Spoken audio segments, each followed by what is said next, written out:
Ce matin, je voudrais aller tout de suite vers vous avec la parole de Dieu. On démarre une série de messages qui s'appelle Focus.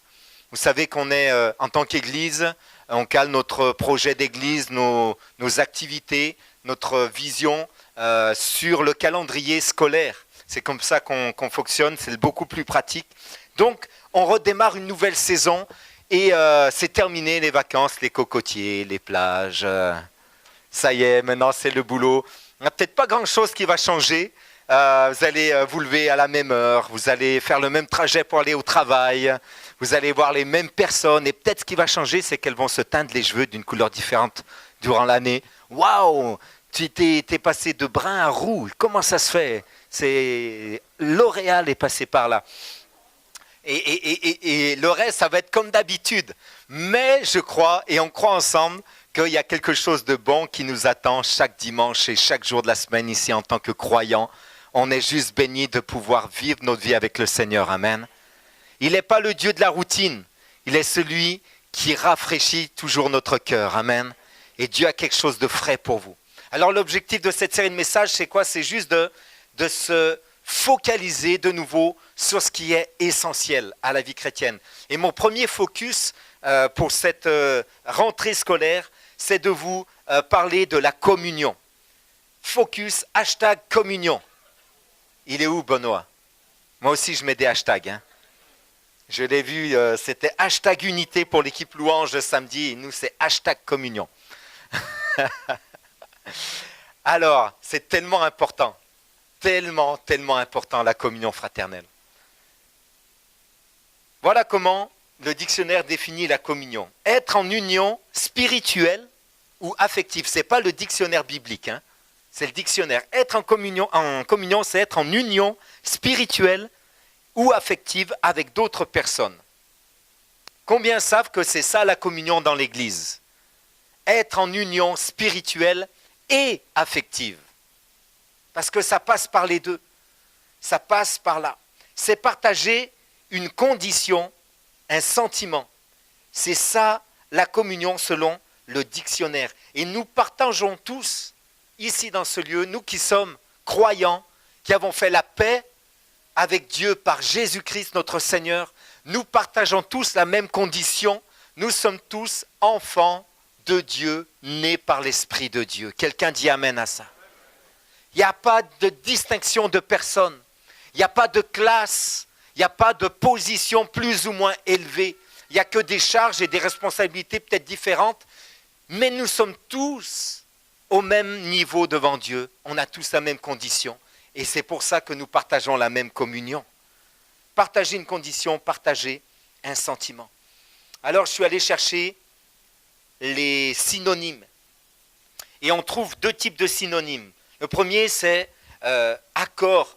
Être en communion, c'est être accordé, c'est être en entente, en bonne entente les uns avec les autres, en harmonie. On échange, on partage. Là, on nous parle de relationnel. Là, on nous parle d'être en relation donc les uns avec les autres. L'autre type de synonyme, ça touche à la vie d'église. Et on trouve ça, encore une fois, pas dans un dictionnaire des synonymes chrétiens, ça n'existe pas. Mais voilà comment la société interprète le mot communion. Pour eux, ça fait référence à la scène. Ça fait référence à la scène. Les gens qui ne connaissent pas le Christ, forcément, qui ne sont pas chrétiens, quand on leur dit communion, vous pensez à quoi? Ils disent repas du Seigneur. Ils pensent à la communauté qu'est l'Église. Ils pensent à la confession, ils pensent à la fraternité, à la famille de Dieu. Si les gens de notre époque, si notre société, quand elle pense à communion, elle pense à l'Église, elle pense à la scène, elle pense à la fraternité, la famille, à la communauté, combien plus ce sont des choses qui sont importantes pour nous dans l'Église de Jésus-Christ. Amen. Si les gens s'attendent à ça dans l'Église, combien nous devons vivre la communion fraternelle? Parce que c'est la réalité du royaume de Dieu. C'est la réalité qu'on trouve dans la parole de Dieu. La communion, c'est ça. Mon premier point, aujourd'hui, c'est la communion. La communion est une fraternité. Et je vous invite à prendre avec moi dans Jean au chapitre 13. Jean chapitre 13,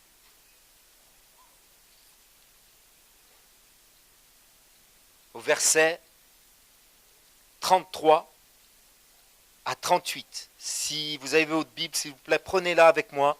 Dans Jean chapitre 13, Jésus s'adresse à ses disciples à un moment très particulier. Il va entrer dans la phase de la Pâque. On a chanté ce matin qu'il est le lion et l'agneau.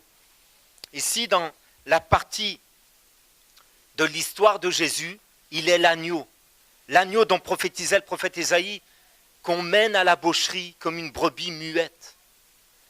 L'agneau qui ne dit rien, mais qui accomplit la volonté de Dieu. Jean chapitre 13, verset 33, il parle à ses disciples au moment où il va donner sa vie pour le péché de chacun d'entre nous. Et il dit, mes petits enfants, je suis pour peu de temps encore avec vous. Vous me chercherez, et comme j'ai dit aux Juifs, vous ne pouvez venir où je vais. Je vous le dis aussi maintenant, je vous donne un commandement nouveau. Aimez-vous les uns les autres, comme je vous ai aimé, vous aussi, aimez-vous les uns les autres. À ceux-ci, tous connaîtront que vous êtes mes disciples, si vous avez de l'amour les uns pour les autres. Simon-Pierre lui dit, Seigneur, où vas-tu?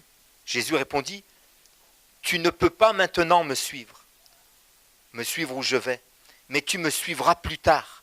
Seigneur, lui dit Pierre, pourquoi ne puis-je pas te suivre maintenant? Je donnerai ma vie pour toi. Jésus répondit, tu donneras ta vie pour moi? En vérité, je te le dis, le coq ne chantera pas que tu m'aies renié 3 fois. On est vraiment dans un moment très particulier de la vie de Jésus. Et c'est le moment où on va se retrouver seul. Jusqu'à présent, les apôtres ont marché avec Jésus, ils ont appris ce que Jésus enseignait du Père. Ils ont vu comment Jésus aimait. Ils ont vu les miracles que Jésus faisait. Ils ont été au bénéfice des enseignements concernant le royaume de Dieu. Ils ont suivi le Seigneur pendant 3 ans et plus. Mais maintenant, ils ne pouvaient pas marcher sur le chemin que Jésus empruntait. C'était le chemin de la croix. Lui seul pouvait emprunter ce chemin pour chacun d'entre nous. C'est là qu'il a porté en son corps, nous dit la parole, le poids de nos péchés, la condamnation que méritent mes péchés, tes péchés, les péchés de chacun d'entre nous et de toute l'histoire de l'humanité. Et seul l'agneau de Dieu pouvait emprunter ce chemin de Golgotha.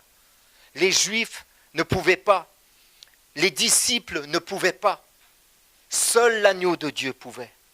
Il s'est retrouvé dans ce moment de solitude et dans ce moment où il savait qu'il allait être abandonné de ses disciples, il leur laisse à ce moment-là le commandement nouveau.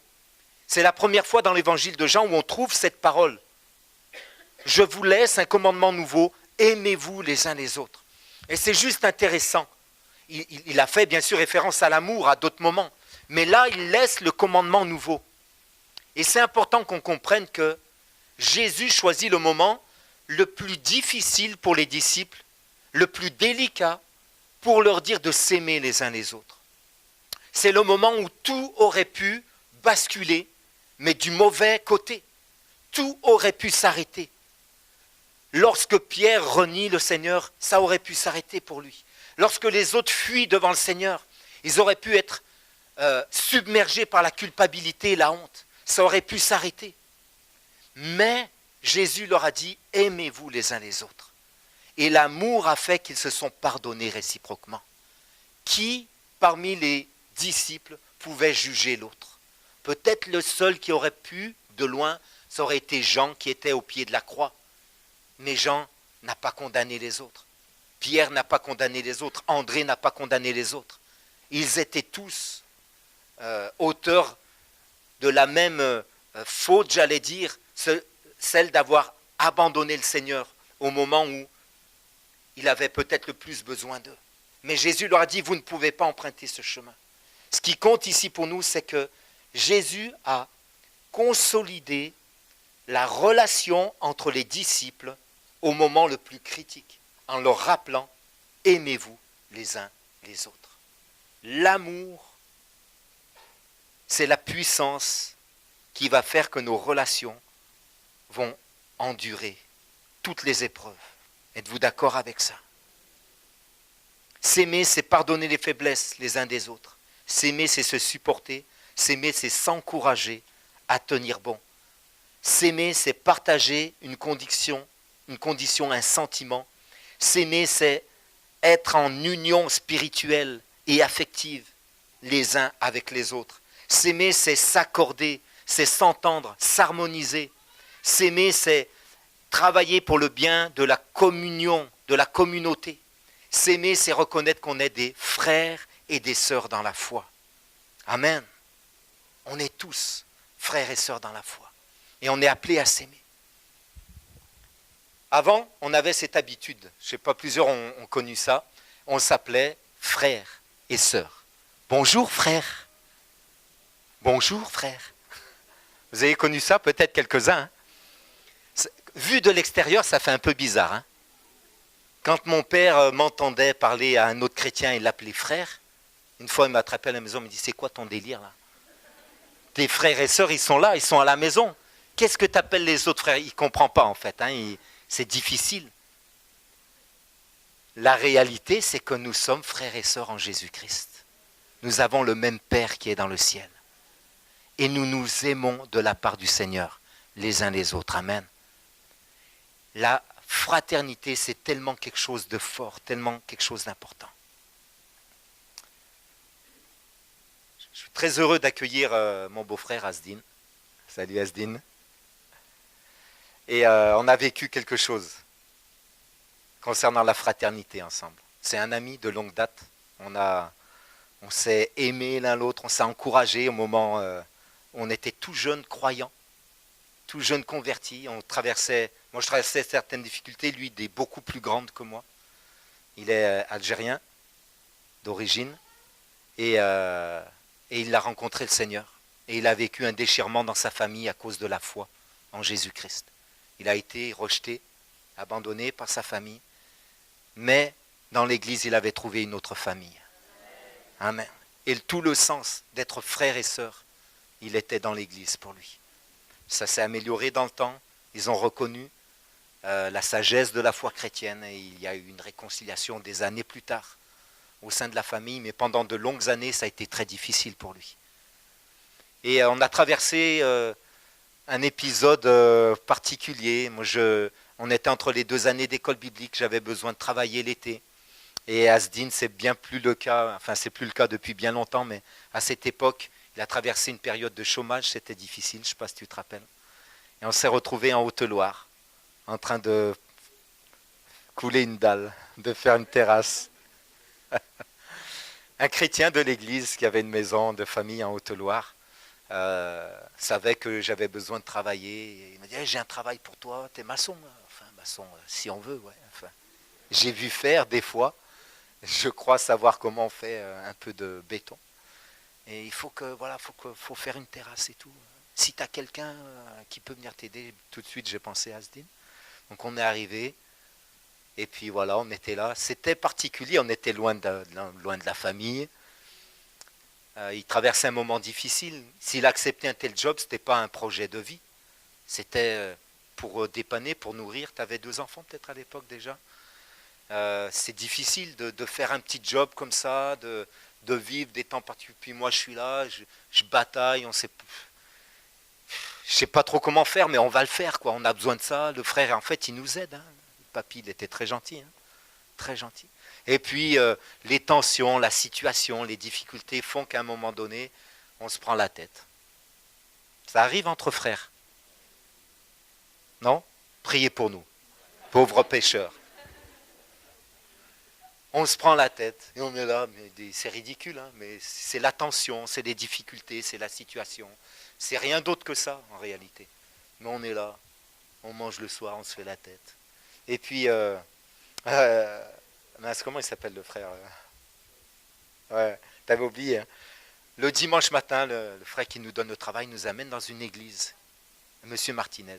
Il nous amène dans une église de frères, large. Hein, tu te rappelles Et là, il nous présente comme des prédicateurs. Oh là, my God. Non, non, non, monsieur Martinez, non. Non, pas là, pas maintenant, s'il vous plaît. C'est pas le moment, c'est pas nous. Nous, on est les... Ah bon, ok, on prêche dans l'église, oui, oui, c'est bien. Alors le pasteur là, il déroule le culte et tout se passe bien. Et puis il y a le moment de la scène. Nous avons 2 frères prédicateurs de passage. Bienvenue, nous vous invitons à venir. Nous allons partager le repas du Seigneur, la communion. Youhou! Super. Et là, des petites choses nous avaient désunis le temps de quelques jours. C'était pas grand-chose, c'est une bêtise.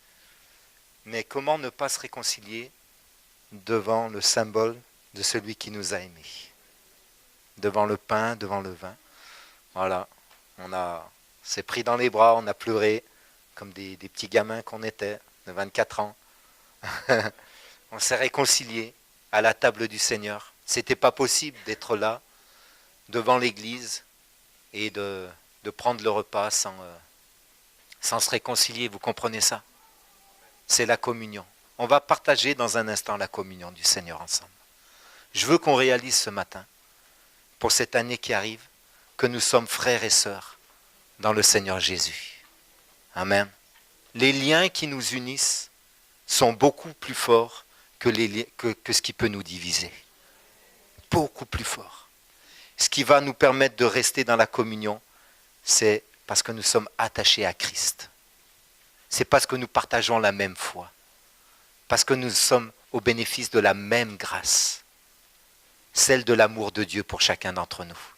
Qui nous a tous aimés de la même manière. Amen. Amen. Amen. Dans la communion. Combien savent que Jésus dans le ciel est heureux en ce moment? Parce qu'il voit son Église l'adorer en esprit, en vérité. Amen. On peut l'acclamer encore. Acclamer le roi, l'agneau vivant, ressuscité. Cette pensée était très forte dans mon cœur pendant qu'on partageait la scène. Rien ne peut nous séparer de l'amour de Dieu manifesté en Jésus-Christ. Amen. Et l'ennemi a voulu certainement, j'allais dire, il n'y a que cette expression qui me vient à l'esprit, tuer le bébé dans l'œuf. Au moment où Christ partait pour donner sa vie et les disciples qui se dispersent. Mais Christ a payé le prix pour que nous restions unis. Amen. Et ce prix, c'est son amour pour nous. Aujourd'hui, rien ne peut nous séparer. Rien ne peut s'élever contre l'Église de Jésus-Christ. Parce qu'il a payé le prix. Il nous a aimés jusqu'au bout. Amen. C'était le premier point, les amis. Il y en a 5 autres. Non, c'est une blague. Rapidement, pour les 2 autres points. La communion nous donne d'être des témoins efficaces. La communion démultiplie la puissance de notre témoignage. Jésus a dit ceci dans le texte qu'on a lu, Jean 13, 35. À ceci, tous connaîtront que vous êtes mes disciples, si vous avez de l'amour les uns pour les autres. Bien souvent, pendant de nombreuses années, j'ai prêché ici, dans ce lieu, et partout où Dieu m'a envoyé. Je prêchais que c'était notre appel personnel d'être témoin de Jésus-Christ. Et c'est vrai, nous sommes sel et lumière dans ce monde. Nous sommes la bonne odeur de Christ auprès de ceux qui nous entourent. C'est une vérité. Et bien souvent, on prend les textes et on les prend pour soi et on se dit Seigneur, aide-moi. Et on est seul à accomplir cet appel d'être témoin de Christ. Mais ce que je voudrais partager ce matin, c'est que Christ utilise la communion pour que nous soyons des témoins. Autrement dit, ce qui était interprété dans mon esprit, ce que j'ai partagé souvent comme étant une tâche individuelle, je crois que c'est un appel que nous devons porter ensemble, avec l'Église et avec des frères et sœurs. Et d'ailleurs, Jésus a toujours envoyé ses disciples 2 par 2. Et nous travaillons seuls ici, dans ce monde.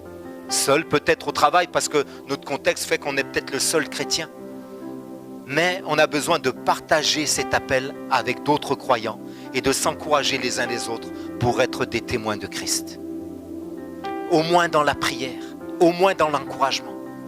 Et là, ça peut prendre une autre efficacité. On peut briser des oppositions, faire tomber des murs quand on prie les uns avec les autres pour que notre témoignage soit à la gloire du Seigneur. Amen. Et quand on porte ce fardeau d'être des témoins ensemble dans la communion, il y a une grande efficacité. Je crois que Jésus bénit le témoignage quand on est plusieurs à le porter. D'ailleurs, dans ce monde, il n'y a rien de plus évident. À ceci, dit Jésus, tous connaîtront. C'est évident que l'amour que Dieu a pour nous se voit quand on est en communion les uns avec les autres. Parce que c'est un mystère, ça. Prenez un Algérien, prenez un Sicilien, un Congolais, un Picard, vous les mettez ensemble, vous mélangez tout ça et ça fait l'Église. C'est improbable. Si, il y a le club de pêche qui peut les unir, hein, mais jamais dans une telle fraternité et des liens aussi forts. Même s'il y a beaucoup d'amitiés qui se tissent dans d'autres réseaux, mais jamais comme une famille, comme des frères et sœurs dans la foi. Amen. Il n'y a rien de plus évident que l'amour de Dieu pour nous, quand il est manifesté dans la communion. Il n'y a rien de plus évident que l'amour des croyants les uns pour les autres. Il n'y a rien de plus évident que l'amour des croyants pour notre société. Quand des croyants se lèvent pour aimer les gens, ils reconnaissent l'amour de Dieu à travers nous. Vous comprenez ça? Des gens sont capables d'aimer naturellement. Et Dieu nous appelle, nous qui avons reçu son amour, à manifester son amour dans ce monde, dans notre société. À ceci, tous connaîtront que vous êtes mes disciples si vous avez de l'amour les uns pour les autres. On a vécu, Asdine, je suis désolé de te mettre comme ça de l'avant, hein. On a vécu quand même un petit épisode, je suis allé le chercher à la gare TGV Haute-Picardie, vendredi, 22h. Et puis, je vois quelqu'un arriver. Ah, je reconnais la démarche d'Asdine. Il est là, c'est lui. Et puis, il me reconnaît et on se voit, grand sourire. Salut, ça va? Un petit bisou fraternel. Bienvenue en Picardie. C'est comme ça qu'on accueille les gens qui viennent chez nous, hein. Il fait froid dans ton pays, tout va bien, c'est normal. Et puis, on va vers la voiture. On est prêt de monter. Quelqu'un frappe à la fenêtre de la voiture. Excusez-moi, est-ce que vous allez à Amiens? Le bus part dans 1 heure et ça fait tard pour nous. Je dis, ouais, je peux passer par Amiens, je vais à Poix-de-Picardie, c'est assez loin. Je reçois mon ami qui est là et puis je peux vous laisser à Longo, je fais juste un petit crochet. Et, je sais pas, elle parle à son copain, qu'est-ce que t'en penses et tout. Ah, ben on va prendre ça, hein. Eh ben prenez ça, super. Ok. Ok. Et puis, bon, bienvenue. Voilà, on démarre et tout. Et puis ils nous racontent leur périple. Ils venaient de l'Ouzbékistan. Ok. On est parti là-bas 3 semaines et tout. On a écouté notre voyage. C'est pour ça, c'était pas prévu. Alors, ok, d'accord.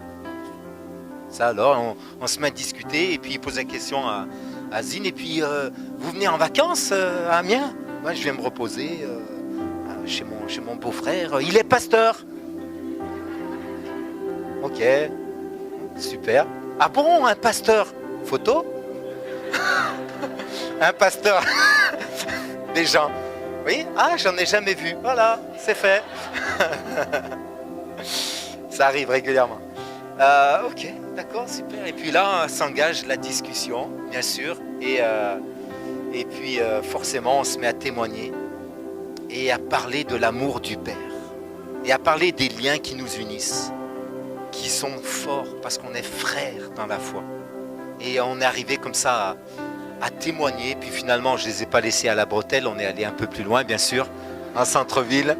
Et puis on a fini par laisser une carte. Shame on me, je n'avais pas d'évangile dans la voiture. Ouh, faites ouh, pasteur, ouh, pas bien. J'ai laissé une carte. Hein? Ouais, ah, même. La lettre vivante, lue des hommes.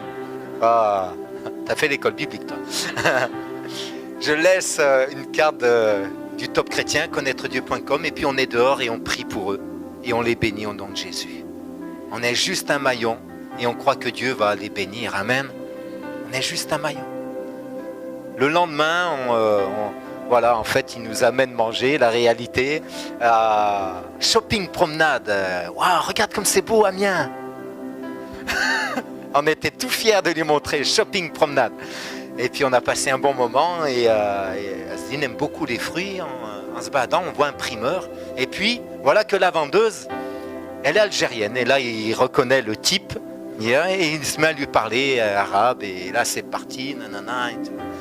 Qu'est-ce que tu fais à Amiens? Tu viens d'où? Qu'est-ce que tu fais à Amiens? Je viens de Saint-Étienne, je suis à Amiens, je suis chez mon ami pasteur. Et là, c'est... Et c'est reparti.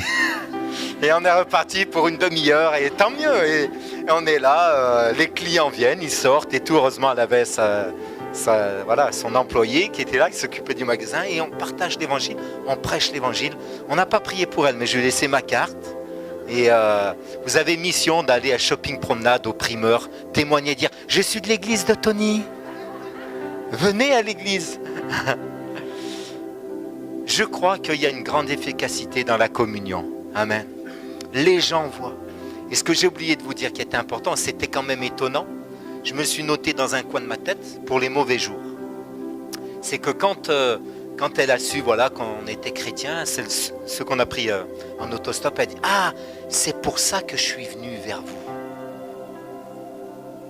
Elle a dit « Je vous ai vu vous saluer, Asdine, et il y avait quelque chose de spécial. » Et je me suis dit, eux, ils vont pouvoir nous amener à Amiens.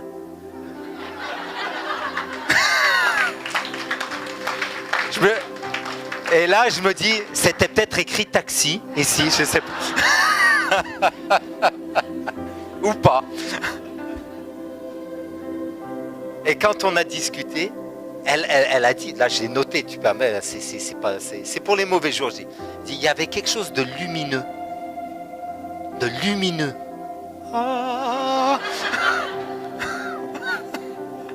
Ça, dans les mauvais jours, souviens-toi, Tony, tu es lumineux. Asdine, c'est pour toi aussi. Rien de plus évident que l'amour de Dieu, amen, manifesté dans la communion fraternelle. C'est une puissance qu'on ne doit pas négliger. C'est la force que Dieu a laissée à l'Église, l'amour. Et l'amour que nous avons les uns pour les autres. Celui qui est né au moment où Christ va pour donner sa vie pour nous. Là où tout aurait pu s'arrêter, mais tout a été construit par l'amour. L'amour que Dieu a pour nous et l'amour que nous avons les uns pour les autres. Et troisièmement, très rapidement, je termine. La communion, c'est aussi l'exaucement dans la prière. Et là, je veux laisser la place à Amanda. Tu nous fais un peu plus court ?